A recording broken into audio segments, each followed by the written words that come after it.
والصلاة والسلام على رسول الله. سبحان الله وبحمده عدد خلقه ورضا نفسه وزنة عرشه ومداد كلماته. أصبحنا وأصبح الملك لله والحمد لله، لا إله إلا الله وحده لا شريك له،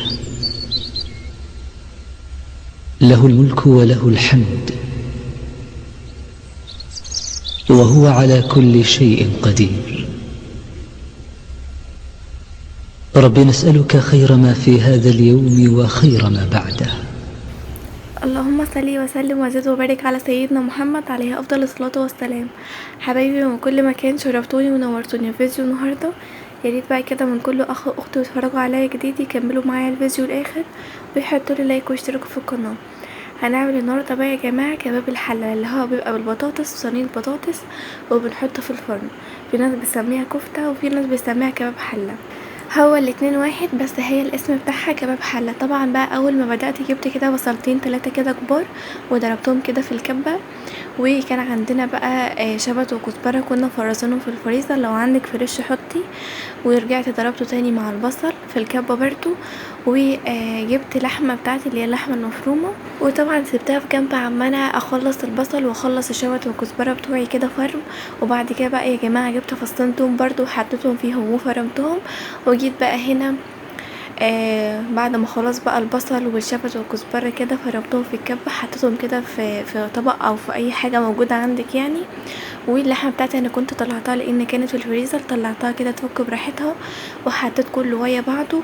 وهبدا بقى يا جماعه ان انا احط البهارات بتاعتي، طبعا بهارات كفته، بهارات لحمه، بهارات فراخ، كمون، فلفل اسمر، ملح، كل الحاجات ديت انا هحطها بقى مع البصل والشبت والكزبره واللحمه بتاعتي. هبدا بقى بعد ما انا هحط البهارات كلها يا جماعه ان انا اعملهم كده بقى ويا بعض وادمجهم كلهم بقى ويا بعض.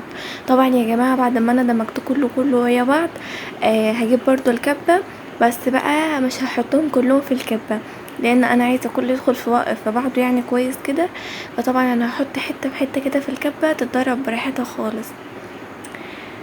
بس لابد طبعا ان انا اقلب كله ويا بعضه لان انا كنت لسه حاطه البهارات، بس طبعا ايه قلت لا انا برضو هجيب الكبه تاني وهحط بقى في الكبه كده حته بحته علشان تتضرب معايا كويس.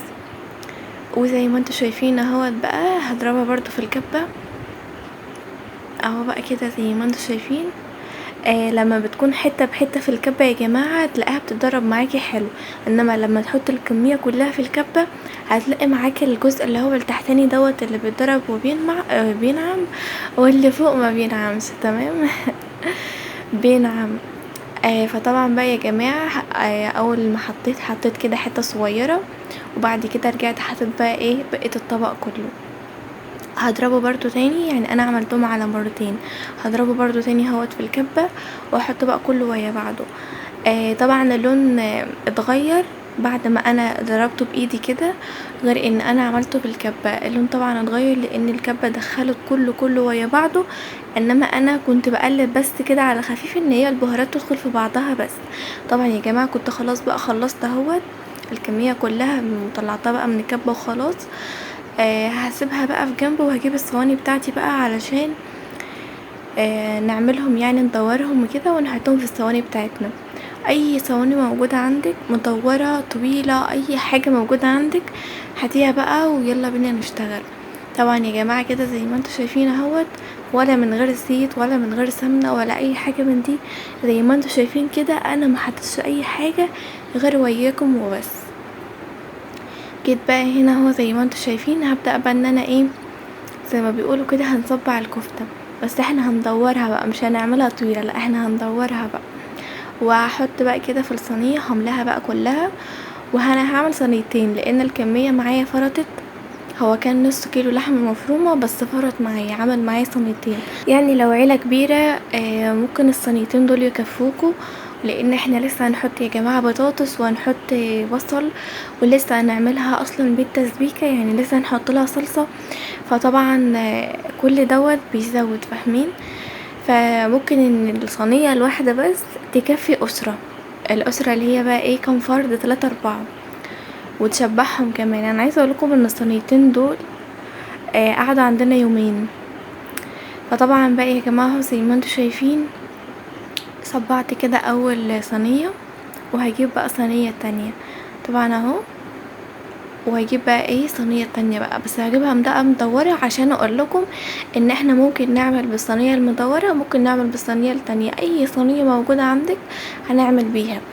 طبعا يا جماعة هعمل برضو الصينية التانية، هعمل كده، هصبع كده وهدور، وهحط بقى في الصواني وكده، هملاها، وهحاول بقى ان دي تبقى اخر صينية زي ما قلت لكم، عشان انا هعمل صينيتين بس.